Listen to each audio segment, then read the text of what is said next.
This is the One Piece Podcast, episode 573 for the week of Sunday, June 9th, 2019. My name is Ed. My name is Steve. Oh, and my name is Alex. And we're back from Japan, and joining us this week, first we have our very special guest, the translator for One Piece and Weekly Shonen Jump, that's Stephen Paul. Hey, you get me for 1 week at least. Well, yeah, we'll get to that in a second, but also joining us this week, we have, from the Vintage Anime Podcast, we have Dennis. Hello. Finding time in between cosplay to appear on the One Piece Podcast. Trying to. It's actually really, really hot here, so could not work on stuff outside today because I'm dying of heat. I heard it was pretty bad, yeah. But one person who isn't in a hot part of the country, probably, is the One Piece reviewer for Anime News Network and the... Well, once we bring the anime recaps back, he'll be the anime recap host for the One Piece podcast. We have Sam Leach. It's getting pretty warm. Yeah, even up there in Minnesota. Yeah, it gets. I mean, we have summers, so. I mean, I do appreciate to Jesse the Body. Yeah, here. Oh wow. Here's from around here. So who I have to ask Alex and Steve, who do you think came back with more merch from Japan? Steve. Okay. I was there longer. That's what I figured. And I did go to a One Piece cafe in the middle of the ocean. So yeah. I mean, yeah, I guess if you count out each individual volume of Dragon Ball that I bought, maybe me, but I'm pretty sure Steve. I saw his pictures. I can't even see whatever. Was that your bed? No, that was my bed. Yeah, I can't even see your bed. I filled a queen-size bed with merchandise. I only took a picture of all the Zoro merchandise I bought, so but that still took up most of my kitchen table. Yeah, hey Steve, how do you sleep at night? On a big pile of One Piece shit. On top of a beautiful pile of Sanjis. Yes. I still have to. I should lucky. organize all this. I should organize all the Sanji stuff. Yeah, it's nice seeing Sanji merchandise and not crap back here. Sorry, all we get these days are all like those weird One Piece lady figures of them wearing ridiculous outfits. Yeah, we don't get little cell phone charms of Luffy holding beef skewers or Zoro with a fish. No, we don't. No. That was probably some of my favorite One Piece merchandise was the regional merchandise, like the I think we bought the Three Brothers charms from the top of the mountain. Yeah, I got even more in after you guys left. I went to Sakusa and I got even more there. Yeah, you got a Frankie. Yeah, with Tokyo Skytree. Mm-hmm. That's cool. That was cool. I'm looking at some of the stuff I got, and I realized that I think I've bought more phone charms and keyring stuff than ever before. Christmas tree ornaments, Alex. Christmas tree ornaments. Where will you hang them all? Christmas tree. Yeah. Yeah, that's a much better. That's such a great idea. Yeah. I even I was going through some old stuff and I found an old Frankie phone charm from I don't know, from 2005 or something like that. And I was like, well, great. What am I going to do with this? I just put it over the pile with the rest. I mean, you guys are basically 1 degree away from an eat-a-bag, so I'm just saying. I could create many eat-a-bags. Do it. All my crap. But not one character specific. I still want to create a Duke Phillips eat-a-bag. So. Yeah, with all that Duke Phillips merch that I'm going to have to make myself. That's right.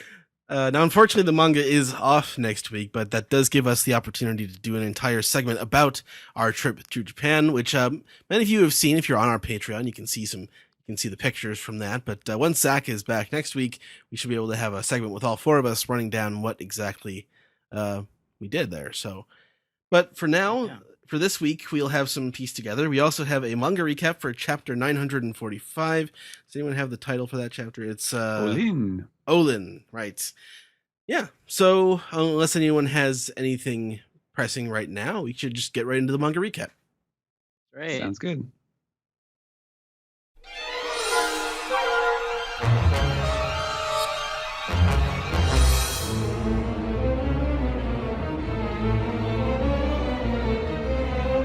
This is the manga recap for chapter 945, Olin.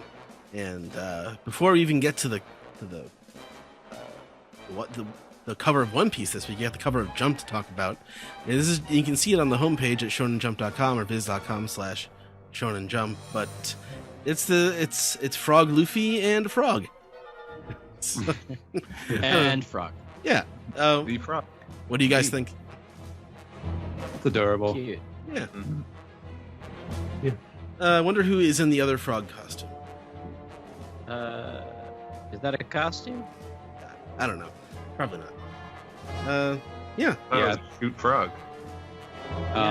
Yeah, the I wonder original. what would happen if you kissed it.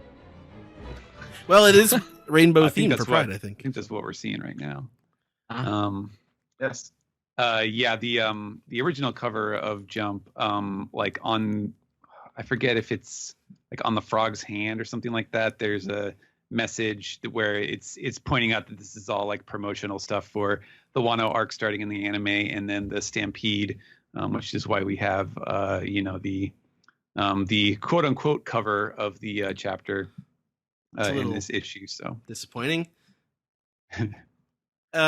Well, let's talk about that. I was a little disappointed that the One Piece Stampede cover contains only one member of the Straw Hat Pirates. Although the poster that I got at the One Piece Tokyo Tower does have all the Straw Hats in their Stampede costumes, so I prefer to go with that one. But this is the one they nice. chose to put in the magazine, and it's got all your favorite Poochies. Sabo and Slaw and Smoker and Hancock and Buggy. Buggy's cool. And Lucci, who was in the last movie. Lucci is It like sounded so. like you just called them slaw. Vulgar slaw. Well, it's got no bread in it, so. Yeah. I love that mug you found at the jump store. I should have bought that, but that cup is just too teeny for my hand. But I got the video of Yeah. it. So. It looks Lucci's like a regular old. It looks Lucci's like a- so beefy. He's round. Yeah. That barrel chest. It's like Yeah. a big old sausage roll. Yeah. A loose sausage roll. Chi. Lucci Jeez. Pucci. something Hang in there, about Alex. jet lag. something about the way Buggy, like I think it's like his kind of cravat collar thing where he just sort of looks like, I don't know, like a baby with a bib and a high chair or something like that. Does Bogey want a bottle? A big dirt bottle? Yeah. So Lucci, because of that little tuft of puff, that little tuft Yeah. of hair or whatever, looks like he's got a beard, like a big old Oh, Santa yeah. beard. Santa beard. It took me a while to realize that the villain at the bottom isn't Horty Jones, like with the hair and the face. Like I had No. to look twice to be sure it wasn't him. Back Oh, again. if only he was coming back. That is Douglas Bullet, the main antagonist of the movie. Douglas. Really, Douglas? Yeah, Douglas Bullet. Wow. Wait, His so name- but Douglas would be his last name, his surname. So his first Bullet name is Douglas. Oh, Any relation to Michael Douglas? It's Kirk my Douglas. brother, Yeah, he's- Bullet. He's creating a pirate thing. Bullet Douglas. Zach is cursing up a storm right now. The only one that isn't winning Oscars. Bullet Douglas. wow. Bullet Douglas, the one that is most likely to be a member of the NRA. Jesus. All right. His career is bigger in the 60s. Bullet Douglas, the only member of the Douglas family to endorse Coors Light. All right, that's your last one. All right. I've got a couple more. Start the chapter. Back in the flower capital of Wano, and the townspeople they're rumbling. Get away from Rasetsu Town. There's a battle unfolding. And I guess this is the Shogun who says, "Get over there and fight. Anyone who dares to ally with Yasuye is declaring themselves my enemy. Seize them all and strike off their heads." He looks insane in that last panel there, like big Dutch tilt, and he is he's losing it, and he's like, He's got mad with power. yeah, as if he wasn't already. But Zoro is still clashing with Kyoshiro, and he yells out, "Wait, Orochi!" And Kyoshiro's like, "Give it up, Ronin." And the townspeople are noticing, Zoro's tough. He's keeping up with Boss Kyoshiro. Who is this guy? And they're both breathing pretty heavy, but Kyoshiro he's still able to laugh. And as the ninjas led by Raspberry come through, the Oni Wabanshu, and so Raspberry comments that Hawkins was right then. Straw Hat Pirate Crew, huh? Capture one of them. Anyone. We subject them to torture. We will learn what they are after. That's wishful thinking on his part. Yes, sir. They say, and one of the ninjas. That's a woman, right? Yeah, she's like I don't know. I think I called her the goth girl ninja at the introduction scene. Right. So she unleashes her Hell Biwa. What's that? Well, the biwa is the Instrument, like the lute instrument, and so Hell biwa being a biwa that just shoots bullets out of the end. This is a very Whiskey Pete kind of gag. Yeah, it makes noise when it I've seen that shoots. too. Yeah. Sounds like she's a cowboy biwa. Oh man, there's Can you see face palms on podcasts? I don't think you can see them. You could hear them. That's true. It'd be funny if it just like as they shoot, it just sings like Dexy or something, like the Duke Boys. Oh my god. That's no biwa. That's just a gun. Bang bang bang bang bang bang bang bang. That's just a gun. Just shoots out a big General Lee. But Kids, these are old TV shows that were old when we were young. You ever watch? You ever hear of Nick at Night? Anyway, Bewitched Be Wednesdays. but Zoro correctly points out that's just a gun, and the scene sort of shifts. So we get Sanji saying thanks, Usahachi, as he grabs Toko and runs away, and he says, "Don't worry, I got her. Watch out for the dinosaur." And he's like, "I know. Come on." He's running off with the Kamuro girl after them. So the I guess that's the subordinates of Drake are saying that they're going to go after Usopp with Toko. Anyway, on to the next page. And here we have Sanji still taking on Drake. It looks like he's trying to use his Diable Jambe. Drake roars in, "Grar!" and actually manages to swipe Sanji with his tail instead. Then he asks the age-old question, "Are you Soba Mask?" Roaring. The thwack, Sanji gets hit into into one of the buildings and stuff. And then he tells him, "We got intel about you, the Vinsmoke bloodline, eh?" And of course, that is a sore spot still for Sanji. Don't you ever say that name again. Also, as Maddie pointed out on Twitter, Yes. Intel, yes, Intel, the Intel that was printed in the newspaper about his name and his wanted poster. It's, real. They wanted Drake to feel smart, so they just let him have this. That's right. Drake can read, which is more than most pirates are given credit for. So yeah, Better Most than most dinosaurs, too. And Hey. Drake, Hey. who is this? Sanji, very good. And what's this say before his name? What does it say before Sanji? it used to say Blackleg. Fine, no. Eh. Vin, yes. Was he raised Smoke. by? Was he Who raised by Babyface from JoJo? the hell was Babyface again? He was learning Like to read computer. from Shireen. It's the computer guy from Golden. Oh yeah, that's right. Hmm. Who, yeah, that was creepy. Not that creepy, but It was pretty creepy. It was pretty bad. I mean, not saying Drake's not as creepy here. He's just Drake is. He's doing his best. He's got one of those peanut-sized dinosaur brains. And he only has one eye, so it makes it harder to read. No, he's got two Too. eyes. He just covers one with a weird, That's right. not like a reverse eye patch. That is weird. Yeah. He just not, thinks I it's think. cool. Yes. It helps him Fashion focus. statement. Next up, on the next page, we go and see Lady Komurasaki, or Hiyori, yelling at, "Oh no, Toko!" thinking that she might have been taken away. But then we see Brooke. I don't remember what Brooke's made up name is. Bonkichi. Bonkichi. Is it Bonkichi? Is it? Yeah, Yeah, I that think sounds so. Okay.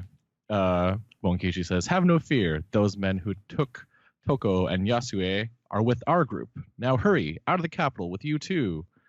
And Hiyori, still under disguise, is trying to get away. And Brooke continues, "While I distract him," and uses his soul powers, going, "A curse upon you!" Scaring the Oniwa Banshu again. I still like this gag. I still think it's fun that these people still don't comprehend what's going on, even though they do know what devil fruits are, in a way. Yeah, well, I think it's like, yeah, they can't put two and two together that it is someone with a special devil fruit power, but because he's playing on like the folklore, like the stuff that they would be afraid of already. It's super effective. It's like Pokemon. Yeah, they're still super superstitious and whatnot. So Yeah. no, it's What is fun. Gasha Dokuro again? What's that mean? It's a type of yokai. It's the giant skeletons. If you've ever seen those, like Okay. ukiyo-e style paintings, where it's like a huge skeleton that's like 10 times as tall as a person. Okay. Yeah. Like in Naruto. I do love the sound effects here on there. Ooh, booga booga. And then we have what's this dude's face? Daikoku? Yes. I think. Telling Raijin and Fujin, or calling for Raijin and Fujin, and asking them to both go after that woman who's running away. And I saw her with Zolujiro earlier. So they now have a mission too. Meanwhile, the battle rages on, and the townspeople start fleeing from the bedlam, which alerts Hawkins a little bit. But then he sees our man with the Amigasa, who is Trafalgar Law. Hawkins remarks that he thought he would show up as they both stand in front of Retsetsu prison. Penguin and Shachi are calling for their captain. And as he lifts the Amigasa off his head, Law mentions that there was one more, a polar bear. Hawkins remarks that you could easily help them escape with your powers, and only a fool would place all of the hostages where you could see them. So, a little clever on Hawkins' part, but one in there. He tells Law that you're going into that cage to join them, and Law, ever the brazen, cocky fellow that he is, says, "What? Have you not learned your lesson yet?" And with a smile, Hawkins says, "Have you?" Yeah, sure, I'll give it a shot. Law has no idea what he means by this until Hawkins decides to take out his straw sword and slice himself on the arm. He says, "You cannot defeat me." And as he slices himself, the damage appears on Shachi's arm, who lets out a yow. Penguin is concerned for his fellow crewmate as you see blood erupt from the slice. And yes, there's Prince Adam of Eternia, and on the other side is he was in Whitebeard's crew. cleaned up Zangief, and AKA the local Ronin that we've seen from time to time. Yeah, who are I'm gonna sure end up- they're going to have names. Yeah, could be by yeah. the end of this. By the time a Viva card comes out for the Wano arc. So this shocks and alarms Trafalgar Law, who has veins all up in his face. And Hawkins reveals that he has 4 lives in his possession. So that, of course, points to Penguin, Shachi, and the aforementioned Beppo, who is elsewhere. Oh, it's like the Queen album. Yeah. Yes. It's a night at the Lawpera. Oh my god. As a that's there. pretty good. Yeah. That's pretty good. As a Queen super fan, I will tell you that that's not the cover for Night at the Opera, but I will let that slide. Anybody who follows me on Twitter knows how riled up I get about Queen. He mentions that Hawkins, of course, says, "Only you can strike me down for good after your 3 subordinates are dead." So once again, Hawkins is using his devil fruit powers really, like in an extreme way to his advantage. Before, we only saw him use his own subordinates as human shields, but now he's using laws. This is something that Doflamingo didn't even do. I mean, I guess he did with Bellamy, but it doesn't count. Nobody really liked Bellamy. So. That's true. I liked Bellamy. I have terrible reasons. Steve likes but I Bellamy. He does not. All right. I only like Sanji and other characters. Nobody likes. I mean, everybody likes Sanji. That is not true. And ladies in Japan love Sanji. That's true. They sure do. Yes, they do. American men that travel to Japan like Sanji. Yes. So anyway, a big Kia is yelled as and some Ras as more explosions happen in town. And then Sanji, the beacon is activated. It's like, I sense a pretty lady. Beep beep beep beep beep beep beep. This is akin to something we saw back in Skypiea when he sensed that Nami was on the Arc That's Maxim. right. Yeah. But like, as his scope zooms in, we see Hiyori being apprehended or by the ninja people. It says, "A beautiful woman under attack. She needs my help." As he somersaults or he just spins out of the way as Drake tries to take a big bite out of Sanji. Whoa! And he quickly darts past. And he has other ninja dashing after him. It's hard to tell on this panel, but they're probably doing the Naruto run with their arms behind their back. But before he could even intervene, Zorojuro comes in and saves the day and saves Hiyori. I think that's Zoro running. Oh, is it Zoro running? Yeah, he catches up with him pretty fast there from behind. Come on, Sanji. But Zoro, I guess, runs past him and stops these guys in their tracks. And this other ninja's like, "You protected her. You're working together." He kind of looks like the Heat Miser. It's the eyebrows that give it away. Yeah. And the nose. I'm Mr. Green Ninja. No one cares. But Hiyori latches on to Zorojuro as he runs, and he says, like, "How did you let them chase you?" And she's like, "I'm sorry. I thought I was hiding my face." We'll get to this bit, I think, a little bit later in this chapter. I think I'll wait for that panel. But they dart off, and then Sanji, his Kokoro, broke a road. As he makes a face saying, "Moss Head knows that beautiful babe, but he's got a lower bounty than me." Sanji clearly believes in power levels. That's a good face. That's a good face. That's a great face. I love that Sanji face. Yeah, poor Sanji, but funny moment. All right, we turn the page. We are on the outside of Bakura Town in Kuri. Somebody is shouting, "You tried to manipulate us!" And then is it Ashura Doji knocking Kinemon to the ground, right? Yeah. Yeah, that makes sense. They burned down our mountain, Kinemon, and Dogstorm is trying to plea with Shutenmaru, aka Ashura Doji. "Wait, Ashura, we were in the wrong. It's true I should have," and the Kinemon is now talking. "It's true I should have swallowed my pride and begged you from the start. It never occurred to me that 20 years can change a man, and so I arrogantly presumed that you would help if I invoked the sake of our liege. And when time pressed, I forced the issue. Forgive me, Ashura. But the plan is still alive. Lord Yasuie gave his life to deceive the enemy and divert attention. If anyone is aware that the moon tattoos are not just a fashionable fad, it is the samurai who were apprehended for bearing them." And Shutemaru doesn't have anything to say quite yet. He's just kind of looking down on Kinemon. "On the night of the fire festival, we will strike Onigashima, the Isle of Ogres. If all of this frees the samurai of the capital, I know that we will have their help. Will you join our fight, Ashura?" And Ashura, without saying anything, he just takes another swig of his booze. Come with me. I got something to show you.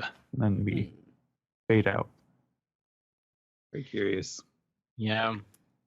Meanwhile, at the excavation labor camp in Udon, you hear a crack, crack, crack, crack, crack, crack. Zoom, boom.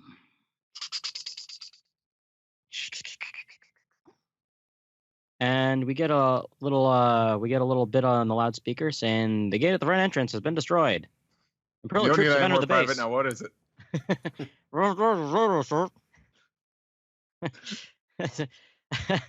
The gate at the front entrance has been destroyed. The second and third gates are ruined too. Imperial troops have entered the. And we see in the smoke a obscured figure. Of course, right front and center is Queen, who is one and who remarks, "Is that?" And all the pleasures are saying, "She looks familiar, but it can't be. What other hag could destroy the steel gates, though? It has to be Big Mom." And pork chop sandwiches. So it's Big Mom or Olin. She is ready, and she is wondering, what's Big Mom? Is it something yummy? And everybody has the same exact face fault while looking at Big Mom or Olin in this case. What is Big Mom doing here? They said they sank her ship, says Queen. And Luffy has the same face fault, saying, "What? Am I dreaming right now?" Which makes sense. Actually, Old Man Hyo was the only one who doesn't. Yeah, he's It's like, not what? exactly. Yeah, he's pretty confused. What? And everybody's rattling and shivering and saying, "Oh, she's an emperor of the sea, like Kaido. Why is she here?" Well, let's just say that she's Olin for soup. Yeah, it's kind of interesting that like literally everyone in this scene, aside from Hyo, is a pirate, so they would know who Big Mom is. I see. Hyo, being a local of Wano, has that's a closed country. They have no conception of like what the four emperors would mean. He's been in jail for 20 years. Yeah, that too. Yeah. I like that Luffy gets the funny face here. Yeah. Everyone else, because I feel like this is the kind of scene where like we would get a shocked face, but maybe not like this kind of shocked face. But no, Luffy knows what Big Mom is capable of, I guess. Yeah. She gets the proper like honorable treatment from him, not like Buggy when Luffy met up with it's you. He freaks out when he sees her. Yeah. And on the next page, Big Mom is calling for Otama because she smells the scent of Oshiroko. Let's eat it together. And then we see from outside the prison that the giant, very thick-looking gate is just like torn in half, basically, and thrown on the side. And there's a little slumping sound effect, which I think maybe that's the poor Sharkadile. After having carried all of them, and Otama's man, like, that gate's a lot bigger than.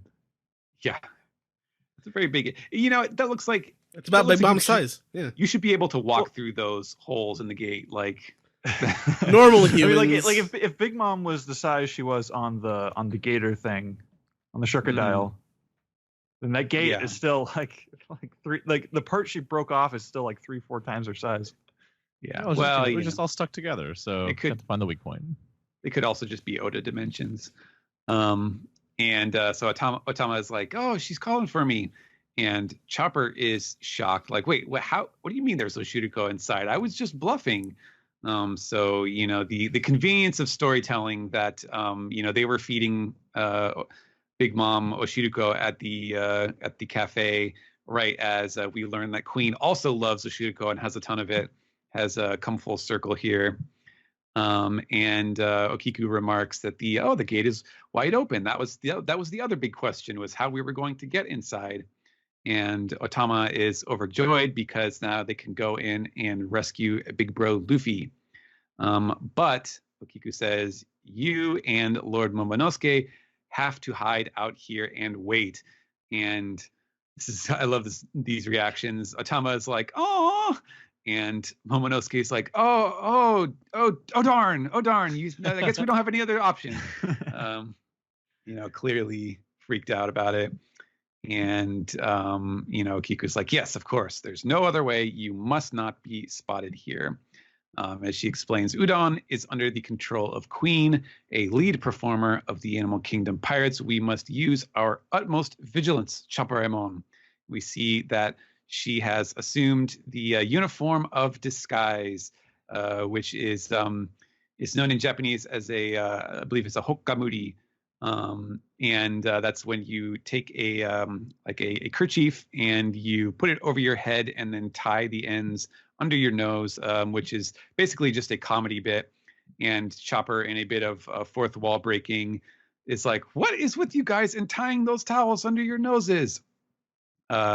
Which I think is great because it actually kind of works in two different ways, because he definitely speaks for like the English speaking audience, because everyone, of course, reading it who doesn't recognize that like sort of gag is like, yeah, what is the deal with that?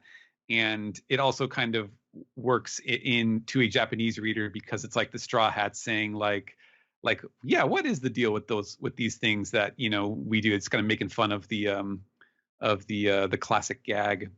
So we go back inside the prison, and Big Mom is like, Queen says, did you just say Oshiruko? And she's like, yeah, where is it? Give it here. We heard you get to eat all you want, so that's why we came. And Queen is furious. He's like, nonsense. Who told you that? And we can see from the sound effects too that he is starting to transform. It looks like his neck is growing. And his henchmen are like, Master Queen's changing form. Did you know that Oshiruko is my favorite? Is that why you've come to steal it? And Big Mom is just like, what? What? And she's got all these, interrobang bubbles, and the henchmen are like, I think the boss is losing it. And meanwhile, Luffy is the only one, thinking straight. He's like, wait, these guys are still dunked into the water. Like, they're going to drown while you're arguing about this nonsense. You got to pull them up first. And, we get a little shot of them, a kid and Killer, a.k.a. Kamazo, both holding their breath desperately underwater. And Queen has this great reaction, like, what? Are you calling Oshiruko nonsense? And he's getting furious, and we can see that he is in silhouette. He is definitely transforming into some kind of creature. And Babanuki is trying to reassert some control. Are you going to fight, sir? Not so fast.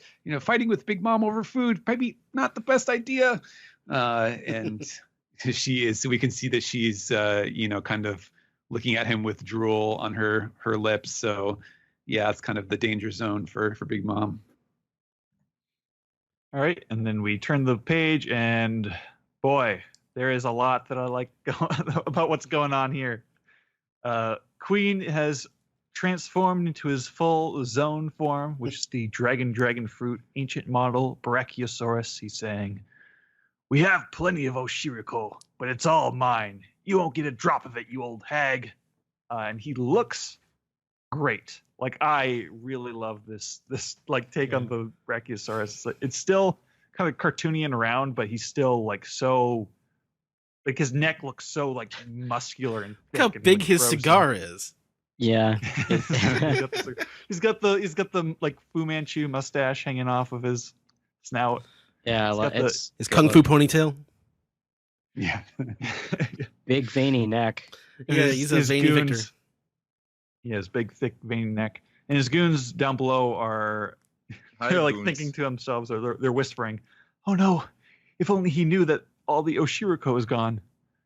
And then, like, I guess in the hall next door, Okiku and Chopper are running up the stairs and trying to get to the scene as quick as they can. Oh geez, I can already hear the shouting. I'm scared. And Chopper is saying, but then again, if Olin is the nice version of Big Mom, maybe she'll just be getting pushed around by all these fierce enemies. Smash cut to her. She's in midair as they're arriving. Enough. Just give me that Oshiriko. And then she's just like slamming She's jumped up in the air. She's grabbed Queen's head. She's slammed him into the ground. A big, and everyone's shouting, "Master Queen!" Behergle. I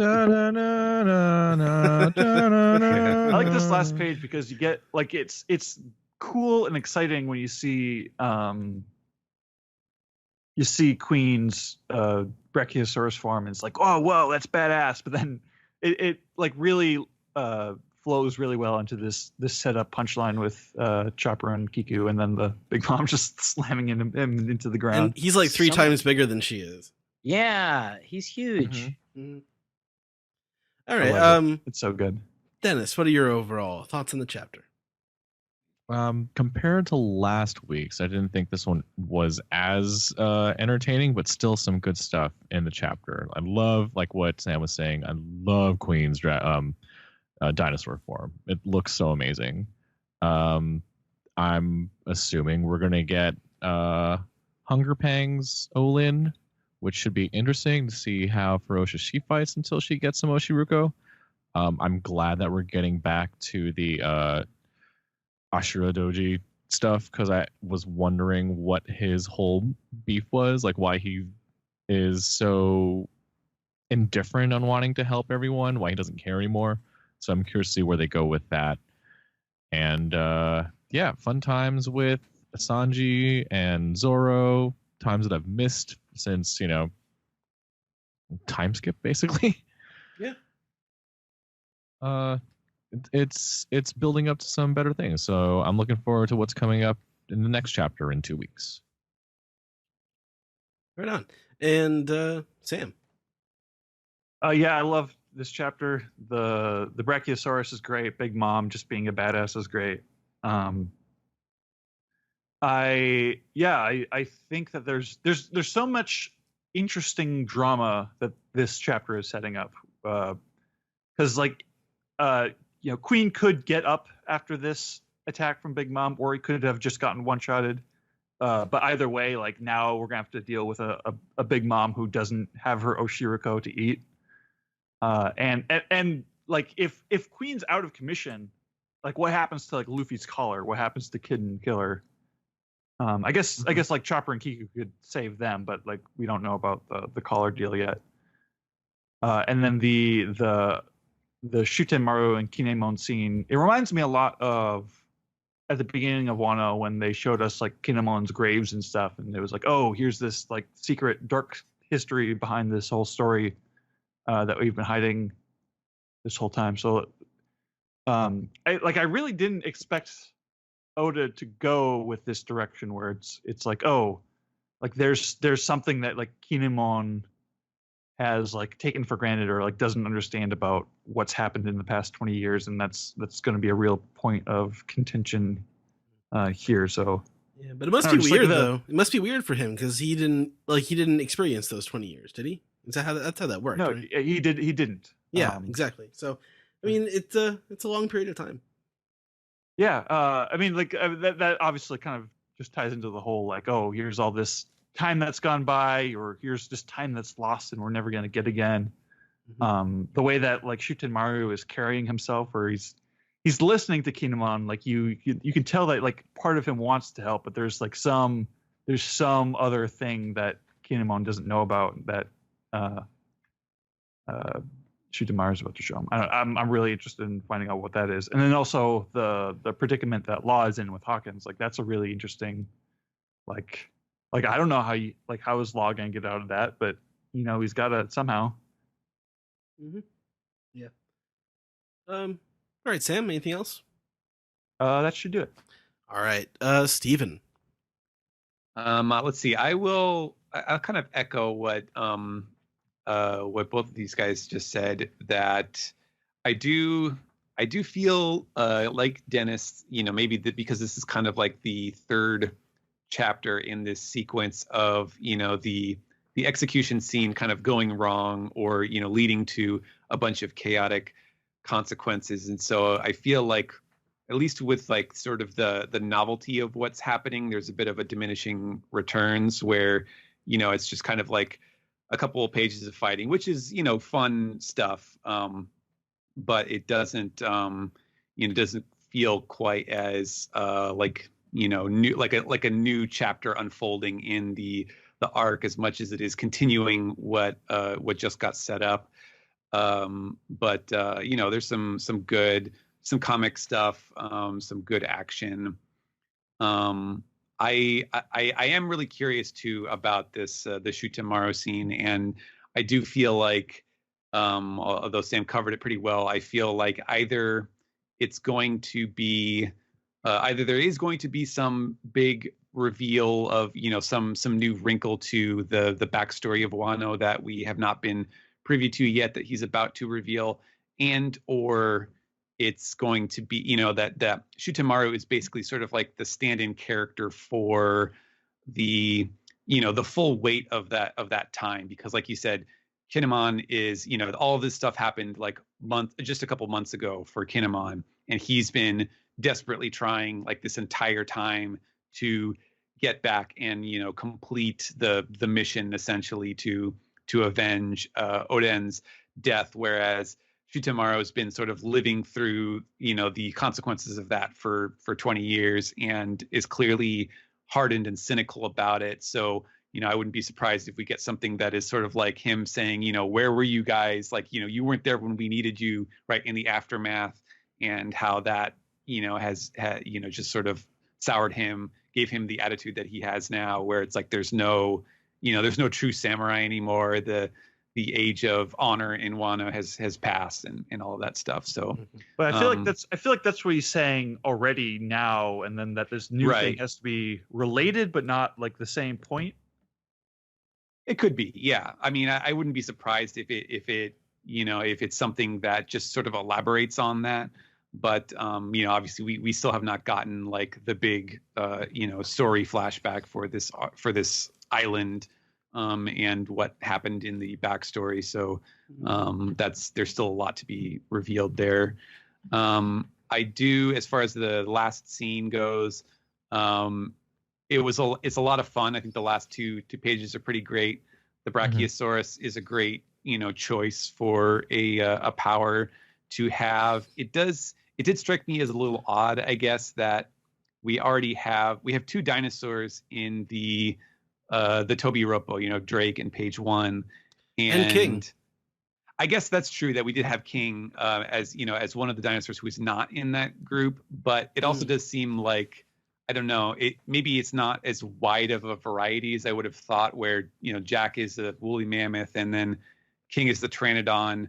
So, like, you know, there could have hypothetically been some other thing that isn't some quite other kind of ancient animal. But I guess, you know, based on Queen's design and stuff, like, this does seem like a pretty apt choice to go with, and is a great, you know, match for Big Mom.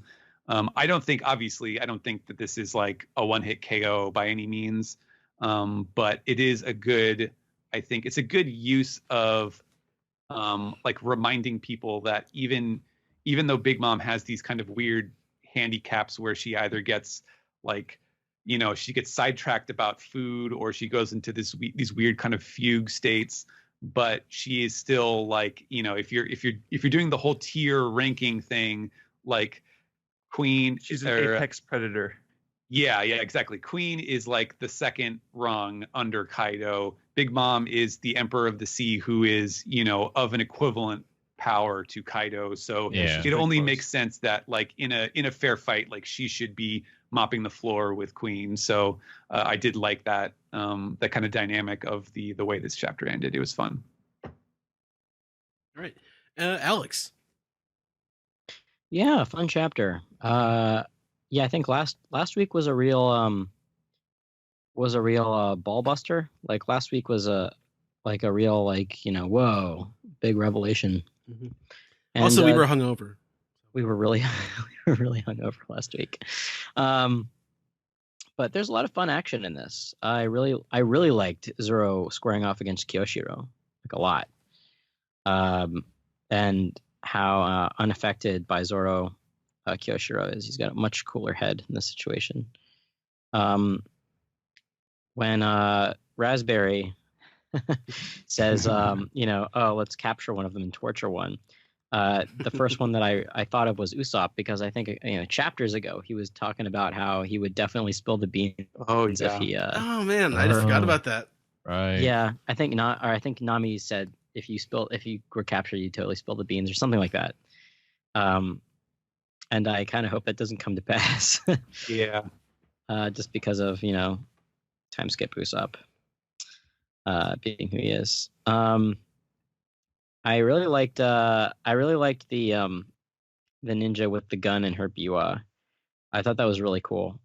Steven remarked that it was like a Whiskey Peak gag, and it reminded me of that in the best way. Sanji versus Drake is fun. God, Brooke is great. The Law stuff is really interesting to me now, because I wonder if he's just going to, like, knowing Law and like the stakes that he fights for, it makes me wonder if he's going to join Kaido's side for a little bit, to save his crew. The only other way I can imagine him being able to defeat Drake is if he knocks Drake in water, or not Drake, Hawkins.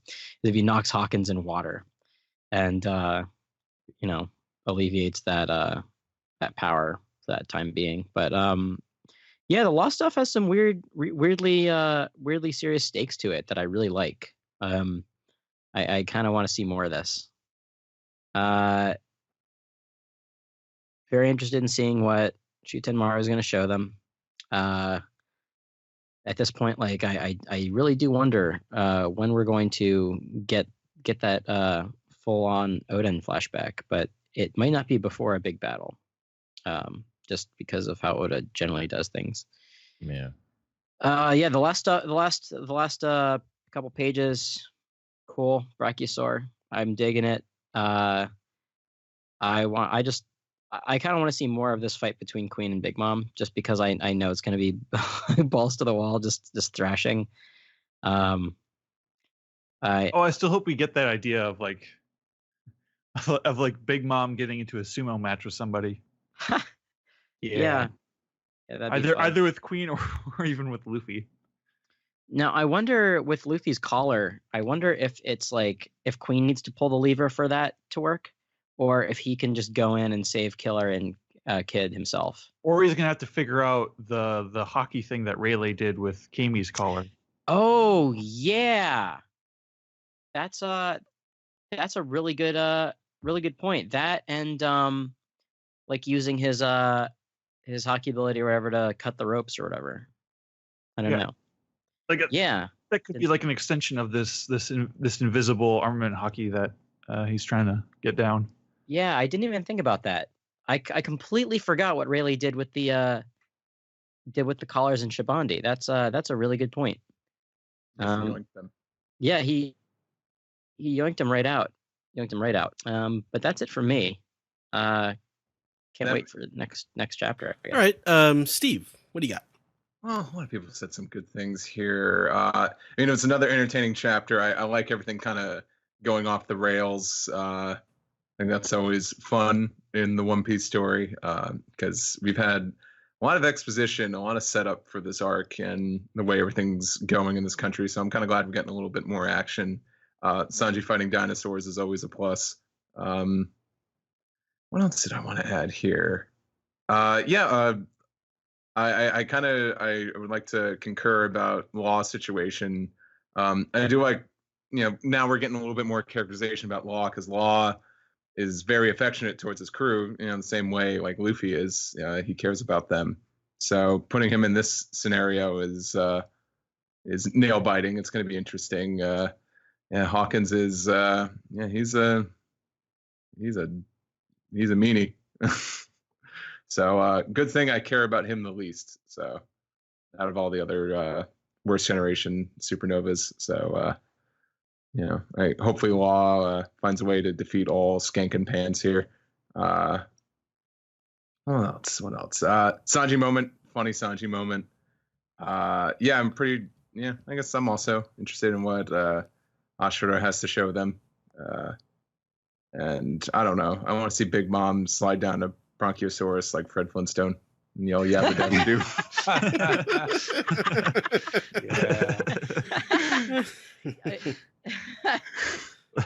The possibilities are endless. But that's all. It's another great chapter. Mm-hmm. Yeah, I really enjoyed this too. I love the play between sort of Sanji and Zoro.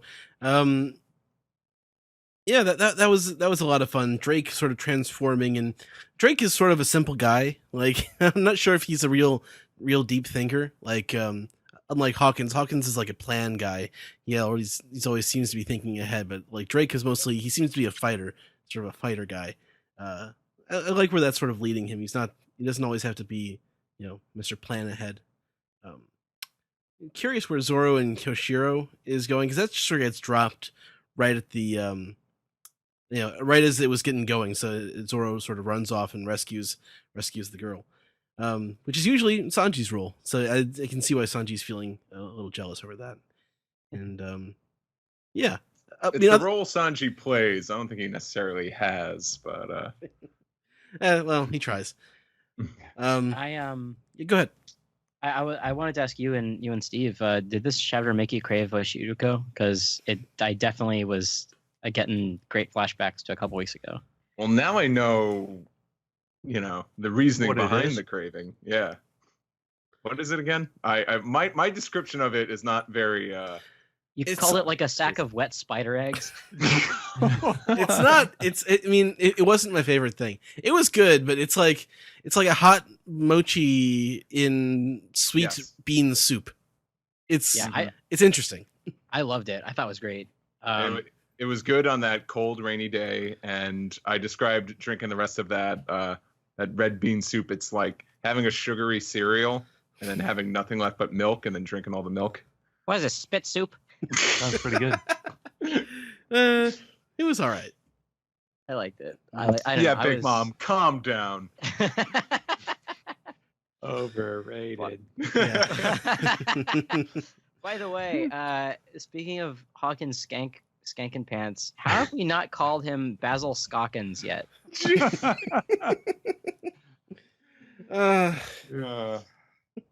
Does he play ska? Yeah, he has ska pants. He skanks. Um, Well, if you don't like my episode images, we could dig up that old one that Maddie drew. So I should say I do like Otama and Momonosuke being cute in their own way. And this that's always fun. Big Mom, as you guys are saying, always being like you have to remember that she is like one of the strongest people of the whole world. Great. Mm-hmm. So you guys pretty much covered everything else I wanted to say. Any more final thoughts from anyone? Sam? Yeah, I was gonna say, like, I like because one of the things I think is kind of crucial about Big Mom as a character is that her like destructive tendencies, her both her strength and her like desire to like rampage and destroy it until she gets what she wants. Like that's not something she was like taught. That was just something that she was kind of born with. Mm-hmm. And that's something that's true even when she's a child. It's something that's true even when she loses her memories. It's just like sort of like a personality trait that it's just like true no matter like which version of her she is. Yeah, that's true. All right, you guys want to move on to the Piece Together segment? oh boy, All right. Okay, cool. Let's do got a lot of weeks to catch up on. Yeah. it. We'll see how much there is.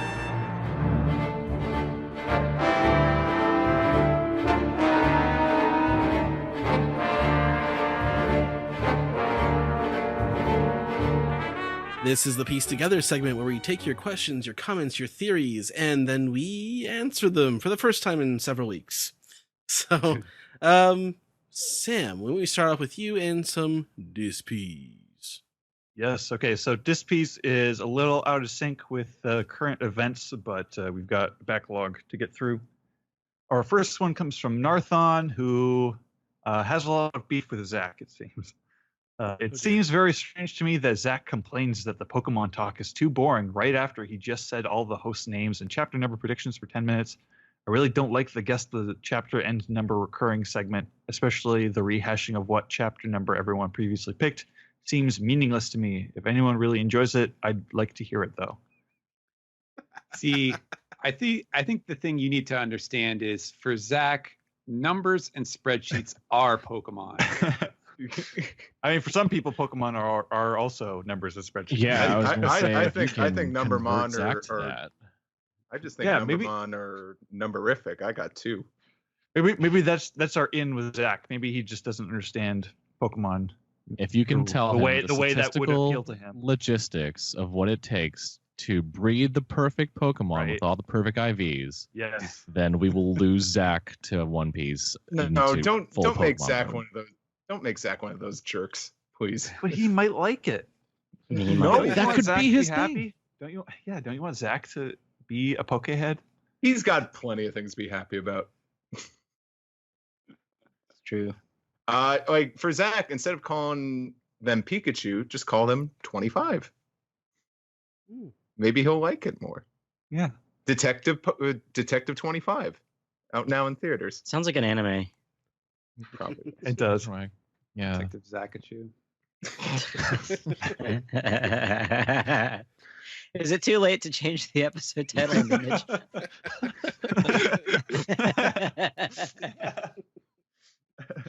Oh, I'll kill you. Yeah. All right, what's All the right, next? our next one- Yeah. Our next piece comes from Morgil. This question is for Steven. So I've been rereading old volumes again, and his initial appearance in his initial appearances, Sanji used to say crap a lot, like crap cook, crap pirate, etc. It seemed he stopped doing it around the end of the Arlong arc. So did Oda just give up on that unique speech quirk, or did Viz just stop translating it?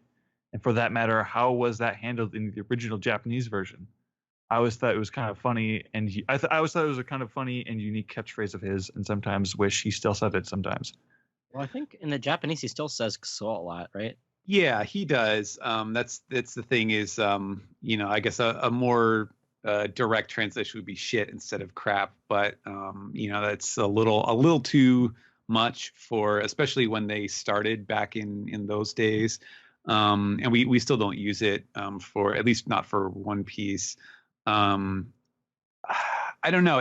I'm kind of two minds about it, because I think Oda doesn't write him, like, he does not overdo that, joke or that quirk, I guess, for Sanji. He doesn't use it he's never used it as much as he did during the Baratie, like, because that was like his thing that he did that, made him stick out as a character. And so that's kind of gone a little bit to the wayside. But it's also a little tricky for me, since that's kind of not my, I don't know. I guess just personally, I kind of don't like, subjectively, I don't really like the way that looks, like the crap cook, crap geezer type stuff. Mm-hmm. It just doesn't really work for me as well.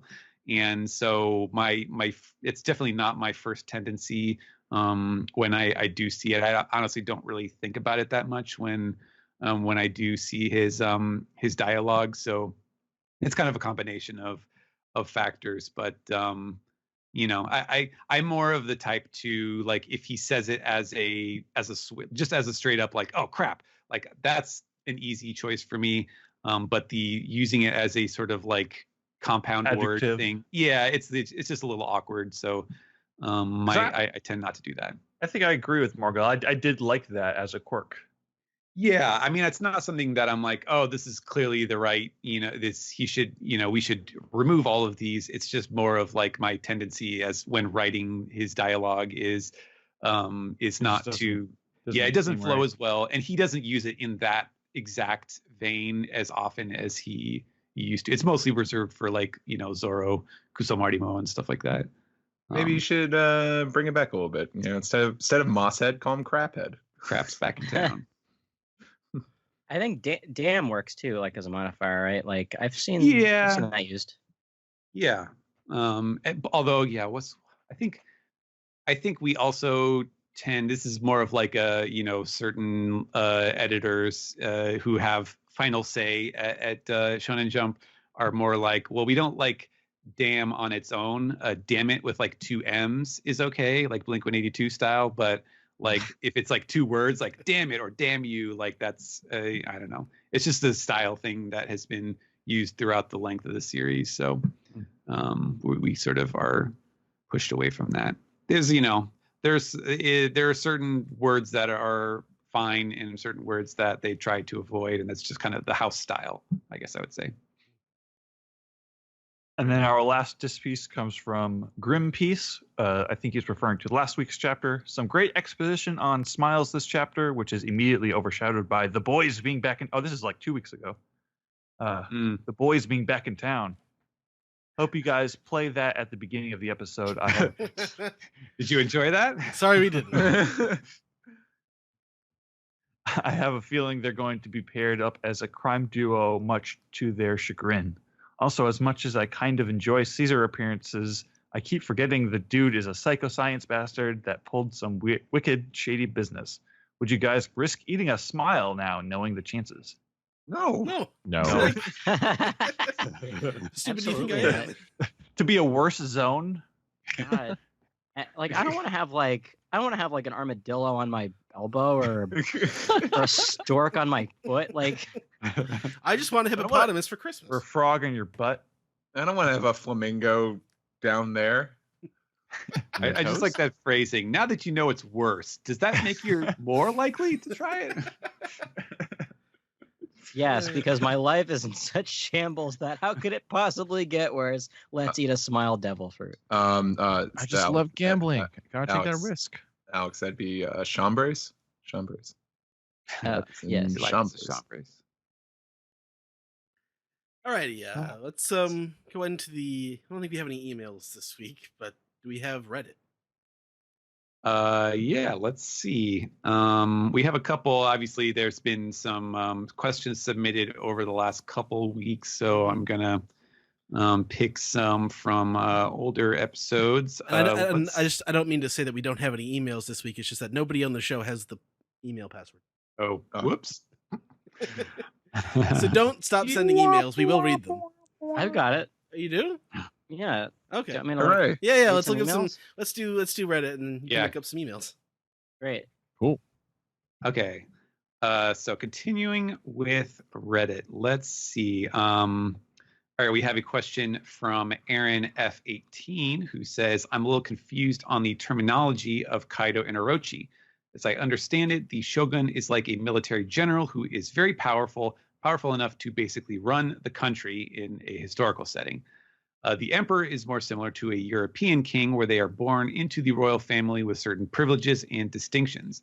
I don't know much about Japanese history, but from what I understand, the country was basically completely controlled by the shogun for at least some periods of time, with the emperor being more of a puppet leader. Because of this, I am very confused on why Kaido is the emperor and Orochi is the shogun. It seems like Kaido has control on all, if not most, of Wano's military might, excluding maybe the Oniwa Banshu and some of the people from the most recent chapter. Orochi, on the other hand, is basically a puppet leader of Kaido who doesn't actually make many of the important decisions and just serves as a public symbol.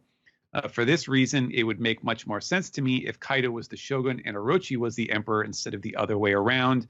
I would love to hear your thoughts on this. Is this just a misunderstanding on my part? Are you guys just as confused as I am? Well, they were already the four emperors before we really knew, I guess, what Kaido was. So it kind of, can't. He fits into the four emperors so well. Yeah. Also, Isn't I feel that kind of just?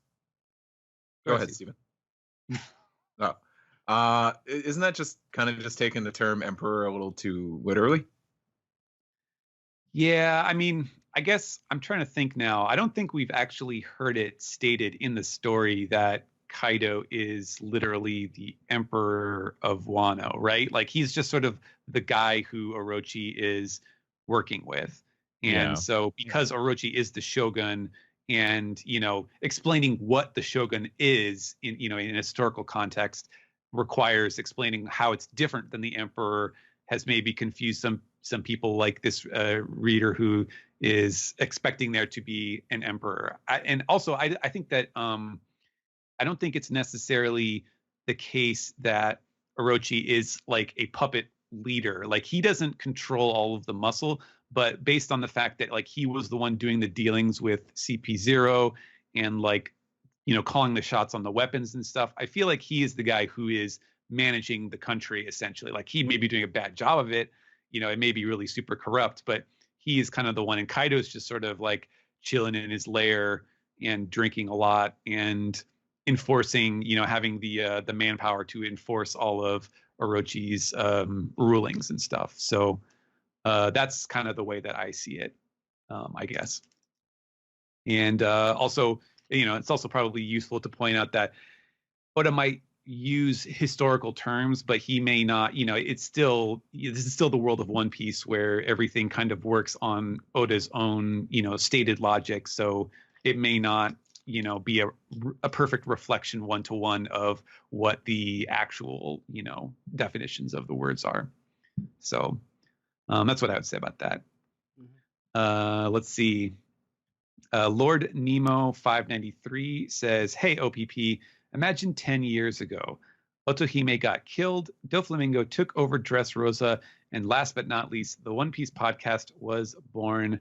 Congrats to them 10 years, though I do have a question. Do you think that One Piece will end before OPP is 17 years old, like how old Luffy was when he started his adventure?" That'd be pretty cool. That's close, actually. Like for how much longer I think the series will go. Yeah. Like that's close. You could be right. Yeah. Yeah, maybe. It's really hard to say with Oda because I think he likes to think about how much longer or shorter it will take, but once he kind of sets up something, the man is diligent to a fault. Like he is dedicated to finishing telling that story. So and with One Piece taking more breaks, which is a True. good thing because let the man have his mental health. He won't be a George R.R. Martin. I'm sure he'll finish it before that live action gets going. Yeah, that's true. That's gonna happen someday, I'm sure. Yeah. Natachi says, now that we have seen all sorts of depressing storylines in this arc, Yasuie dying, the history of Ebisu Town, oppression in Wano, Otoko laughing at her father's death, and Killer Drake ripped off of his own self, is this the most detailed arc in One Piece? I can't remember when so many details about a place/country was ever discussed at any other arc except maybe Skypiea. Dressrosa was pretty involved. I mean, yeah, like really going back into the history and all the different characters that were introduced, like even more than I think than were in Whole Cake Island. That was just mostly the Charlotte family who was introduced. So I think Dressrosa probably is the second most. But with as intricate as this has been plotted, I think it's number one. I think in terms of the density, like Dressrosa had a ton of history, but the history part of it, of the location, was pretty much just like Doflamingo and the Riku royal family, and I feel like both in Wano, most of the characters are not Dressrosa locals. Right, exactly. And I feel like Wano and Skypiea have been much more dense with like fleshing out kind of the entire society and like the sort of like the different groups that are, in natural rivalry and stuff like that. So in a sense, I definitely see what Natachi is saying here about comparing it to Skypiea, especially because I think we are going to get a Skypiea-esque like extended flashback just about, characters who are now dead or much older who are not the Straw Hats. So, we don't get too many of those anymore. Although Dressrosa was another place where we got one with, I guess it was Law, but it was also Doflamingo and Rocinante's story. True. Let's see. Brave Sabo says in the chapter 784 color page, Zoro wears a shirt that says "El quería el último día mejor" on top of a grave that says 944, a Spanish saying that literally means "whoever laughs last laughs best." Chapter 944 tells the story of Zoro's worst gen rival, who spent his life killing those who laughed at his laugh, eventually gets forced to laugh continuously by being fed smile. Oda's proven to foreshadow a couple of things on color pages. We've seen these from time to time. So I have to ask a question. Is Oda a god? The majority of the fans already gave him that epithet. Not sure if he's aware of it, though. Happy OPP 10th anniversary. Wishing you all the best. He is the god I mean, of people manga. people were waiting to find out what 944 was for a long time, and the common theory was like, oh, this is gonna be the Zoro death chapter. Yeah. Come on. It's just like connecting dots that aren't really that weren't designed to be connected. Like Oda foreshadows a lot. He loves sneaking in little things. Mhm. But something like that is just way too specific. This is like One Piece QAnon, isn't it? Yeah, pretty much. Like Oda could be like, oh, I'm gonna bring this character back hundreds of chapters later, but he wouldn't be able to guarantee that his story is gonna let him like make certain reveals or take the story in certain directions by like specific chapter numbers like that. Like he's like, oh boy, okay, I'm gonna say chapter 1037. I'm gonna put this little numerology hint in here, and I'm gonna introduce like the end game character, and then he gets to like chapter 900, and he's like, okay, I'm ready to introduce this character. Oh shit, I got another 137 chapters to go. I guess I got to write another arc. Yeah, I mean, like he has like a very like organic approach to like story. Like he goes where the story itself wants to go. Like he can't like fit it into like this perfect math equation where he knows that, oh, I'm gonna have this much time to do this, and it's gonna 7 more chapters until I do this or that. It doesn't work that way. Yes, another chapter of One Piece done. Chapter 945. That means only 74.9% of the series left to go. Let's see. Let's see. Dark Sundown says, okay, this is referring to the scene at the end of last chapter when Luffy says, the only one who decides where I'll die is me, to Queen, right as Big Mom shows up. Dark Sundown says, the way that I read the third to last panel is Big Mom finishing Luffy's statement.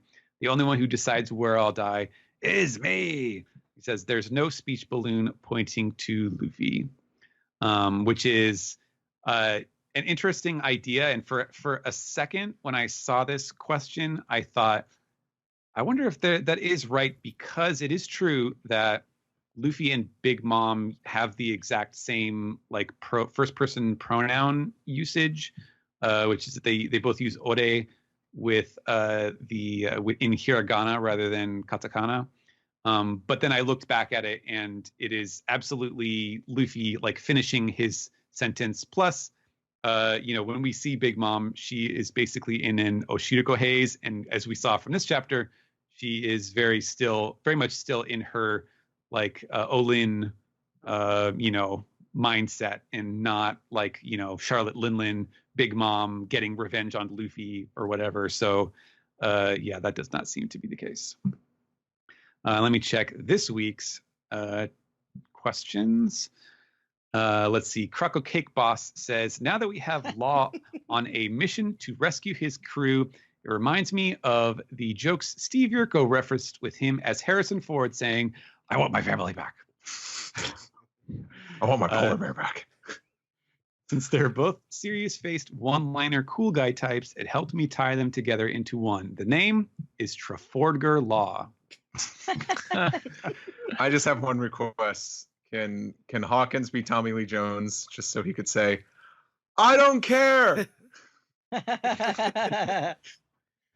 Since in a lot of Harrison Ford movies, he's always like lifting up his index finger pointing. It's like a pretty common trope. Is Law's version of Ford's finger the middle finger? Trafarison Ford. Nice. Part-time. Nailed it. All right. Prince of Assassins says, so this ended up getting to you later than I planned due to various factors, but if each of the main original Avengers, Captain America, Iron Man, Hulk, Thor, Hawkeye, and Black Widow, had a favorite One Piece character, who would each one like? Okay, so this is for semantics. This is the movie Avengers. Yeah, sure. Yeah, not the okay. comics. Yeah. Okay. Oh, wow. Hmm. I mean, like, it'd be easy to say that like Hawkeye would like Usopp, but Hawkeye would definitely like Zoro. Yeah. Yeah. I think I thought Thor I would thought like you a were lot gonna of say- these art Thor- mashups. Thor would like Frankie. I think. I thought you were gonna say Hawkeye would like Law, since they both kind of have the edge lord, like Oh, yeah. classic Law, like middle finger Law. No, yeah, 100%. Call me Ronin now. This is tough. Captain America. I don't know if this is like. It's hard to say like favorite, but like in terms of who kind of matches up the best, I feel like Captain America's best match would be like Kobe or something. Like you Yeah. know the guy who's on the justice side who actually Boy has his Scout. heart in the right place. Mhm. Yeah, the Boy Scout. That works. What's interesting about Iron Man though? Like, Waffle. It's Waffle so over easy to Frankie. say like Frankie maybe, but I think Iron Man would be a fan of Zoro, to be perfectly honest. Yeah. He's got swords. He's cool. Yeah. That's it. I think based on like the more recent movies, I think Thor would like Frankie because of he's so cool. He's such a cool character, and he's got like gadgets and shit. Yeah. He's got like cool shit. Agreed. You freak They're out. also good comic relief. Yeah. Once they figured that out for Thor. I think Banner would like Usopp a lot. Usopp or Frankie. Yeah. Banner Hulk likes would Usopp. not. What would Hulk? Yeah, who would Hulk like instead? Who is strongest? Whitebeard. What, dude? I'm down. That's good. Who Who would wanna would fight Black Widow Whitebeard? like? Oh, Probably Nami. Nami Or- over or Robin, Robin. who does assassination stuff? mm. She claimed. I think she'd like Robin or Nami's backstory a lot, but Mm. then again, Mhm. Robin's backstory perhaps too. I don't know. Yeah, I They're think both she. like- I mean, I think she'd get along with both of them. Yeah. Yeah. Different Mhm. parts. All right. All right. Grand Reboot says there is a theory going around that all the tall people we see could be one of the Akazaya 9. Does that mean that Boa Hancock is Denjiro? Jokes aside, I find it creepy how loyal the Supernova in this arc are to Kaido and Orochi, especially after we saw what happened to Killer. Also, with all the abilities Law has, I still find it impossible for Hawkins to beat Law, even if he has hostages that Law cares about. So I think like Killer is a prime example of why they do obey him. Yeah. Like Like- it's true. Kaido's made a few examples out of their peers. yeah. And who knows where the rest of those crews are at, you know? Yeah. If they're still alive. I think I was thinking about this when we got the face off between Law and Hawkins, but I feel like they're both in a way like they're both very tricky characters, I think, for Oda to write in like a battling sense, because they both have very like kind of in a sense almost like overpowered abilities where they're very complex, and they have ways that he can write them to be really really powerful to accomplish like certain story goals that are like really kind of wild, and therefore that makes it hard to argue like, okay, well, why doesn't Law just do this, or why doesn't Law just do that? And Hawkins having these sort of like life substitution powers reminds me a lot of that, and so I feel like they're a good matchup, but I really couldn't tell you like how it should go, because they're just such kind of abnormal powers. It's a very tricky one. Let's see. I guess this is gonna rely on your recent experience, but Electric Dynamite says, I'm going to be visiting Tokyo for a week in August and wondered if you had any tips for a first-time visitor, any must-see spots for One Piece fans, and should I make a reservation for the Sanji restaurant, or is walk-in fine? Tokyo Tower, of course, and make that reservation. Mm-hmm. I think also you got to make a reservation for the photo op too. Yeah, you got to go Yeah. in early. Tickets sold out. What about Oh the no, floating you Sanji? don't got to do that no more. What about the floating Sanji Cafe, Steve? Oh, you mean the One Piece Cafe in the middle of the ocean? Right. yeah, make plans for that, but give yourself plenty of time and check that bus schedule. You'll hear more of that story next time. Also, you're going in August. It's gonna be hot. It's gonna Yeah, be it's gonna be humid. hot as shit. Stay yeah. hydrated Hot and just stay out- rainy. Yeah.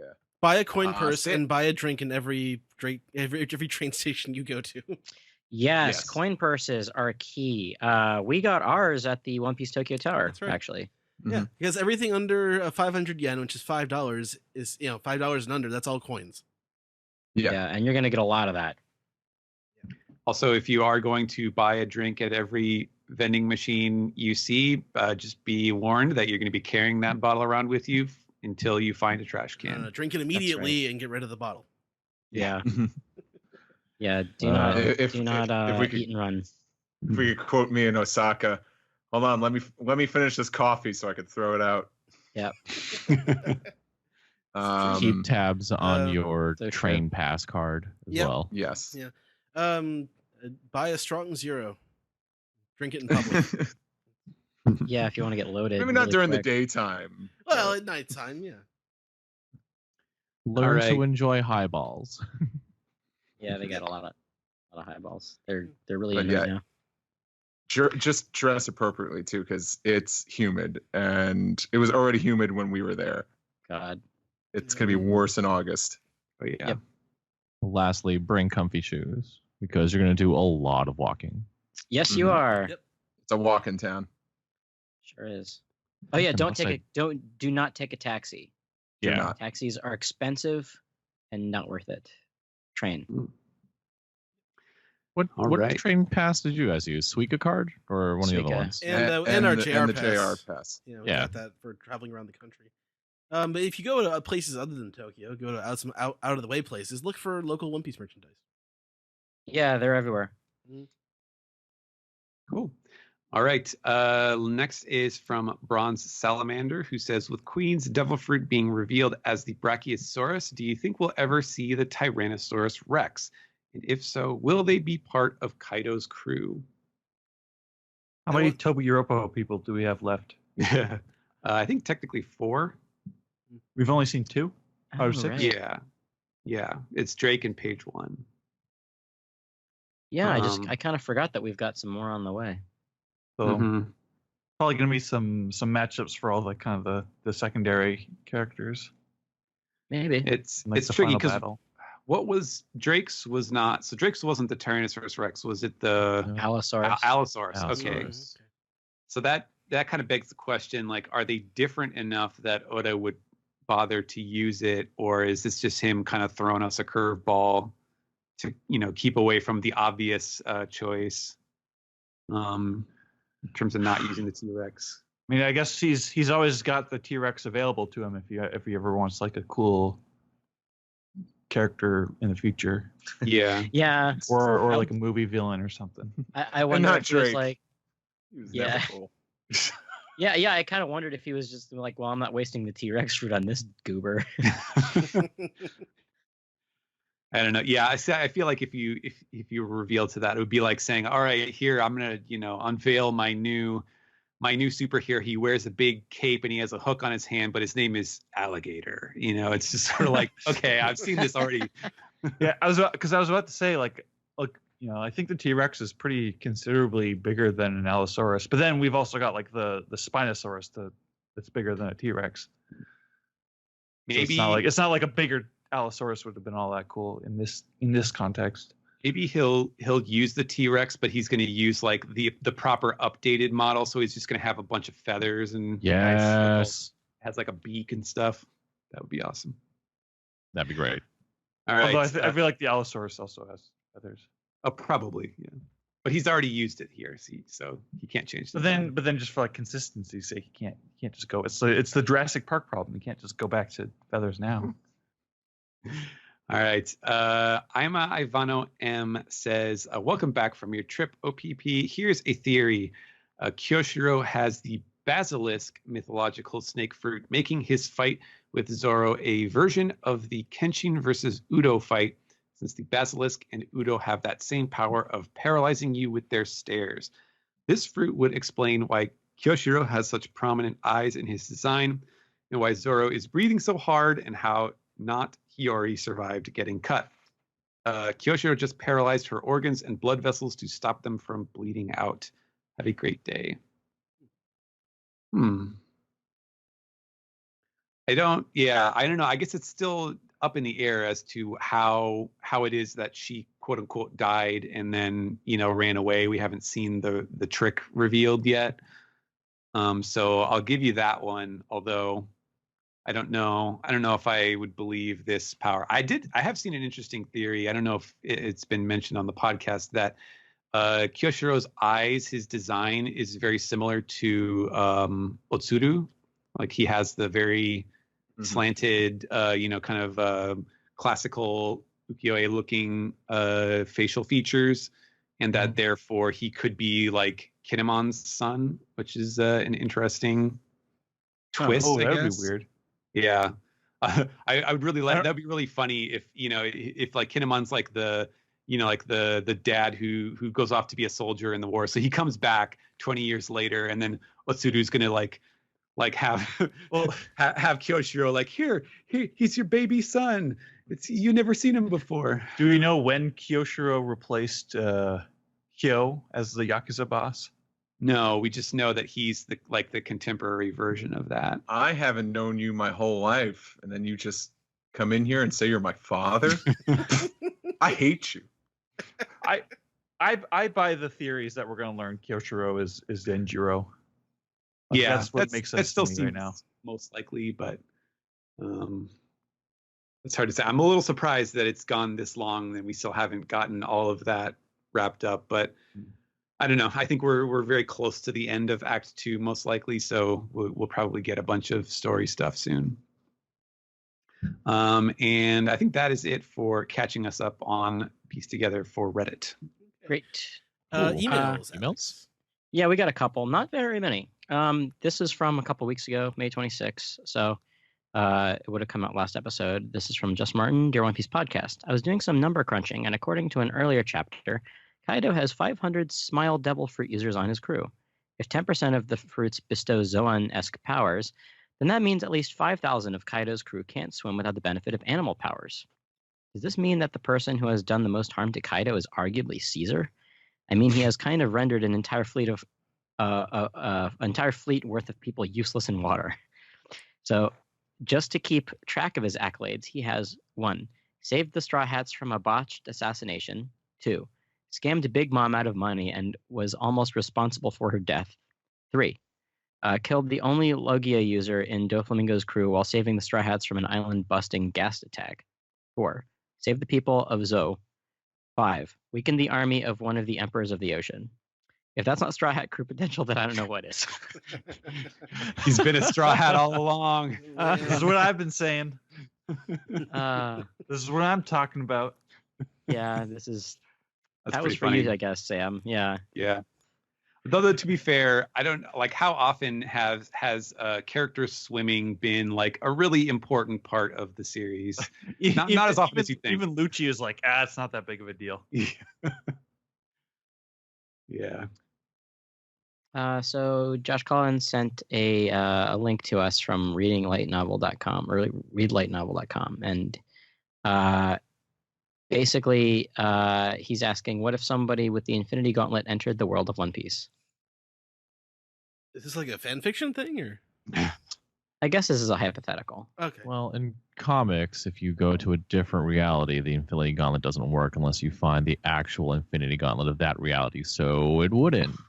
Hey. I'm glad you're on this episode, Dennis. Wow, ba-boom. Ooh. So we only have one email for this week. This is from Patrick Mitchell. He says, hey all, not sure if this was already pointed out, but I thought it was interesting that both Yasuye and Roger die with smiles on their faces. Roger's execution set off the Great Pirate Age, and Yasuye's execution is clearly being set up to ignite a revolution within Wano.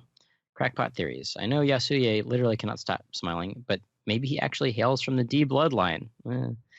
2, perhaps Doflamingo used the reverse fruit, went back in time right before Roger's execution, fed him a tainted smile fruit, using this moment as a shameless advertisement for his future product. Wow. But It's super effective. Crackpot theories aside, I hope this is nothing more than a thematic connection.